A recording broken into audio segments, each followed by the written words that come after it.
Hello viewers, আসসালামু আলাইকুম। Welcome to back my channel discover myself.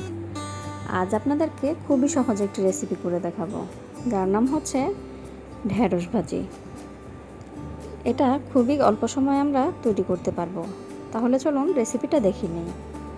প্রথমে আমি একটি প্যানের মধ্যে পেঁয়াজ, কাঁচামরিচ এবং পর্যাপ্ত পরিমাণ তেল দিয়ে একসাথে ভেজে নিচ্ছি। পেঁয়াজটাকে আমি লাল লাল করে ভেজে নেব। পেঁয়াজটা যতক্ষণ না সফট হয়ে আসে আমি তাকে ততক্ষণ পর্যন্ত ভাজতে থাকব। তো পেঁয়াজ ভাজা হয়ে গেলে এর মধ্যে আমি কুচি করে রাখা ঢেঁড়সগুলো দিয়ে দেব।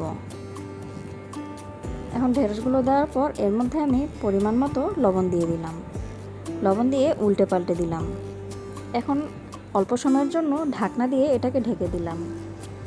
প্রায় 1-1.5 মিনিট পর ঢাকনাটা উঠিয়ে দেখলাম ঢেঁড়সটা কিছুটা নরম হয়ে এসেছে।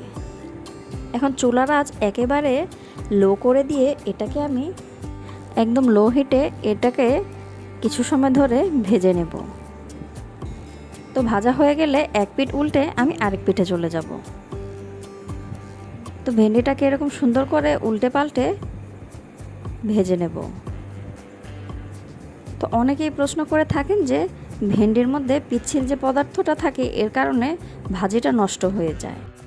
চুলার হিটে আমার সমস্ত তেলগুলো টেনে নিয়েছে, তাই এখন আমি আরও কিছুটা পরিমাণ তেল দিয়ে দিলাম। অনেকে প্রশ্ন করে থাকেন যে ঢেঁড়স ভাজি করলে এগুলো পিচ্ছিল হয়ে যায়। আপনাদের জন্য একটি টিপস অ্যান্ড ট্রিক্স দিয়ে দিই।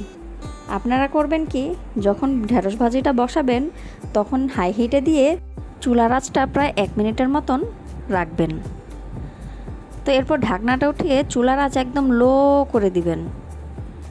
এই লো আঁচের মধ্যে ঢেঁড়স ভাজিটাকে ভালো করে উল্টে পাল্টে ভেজে নেবেন।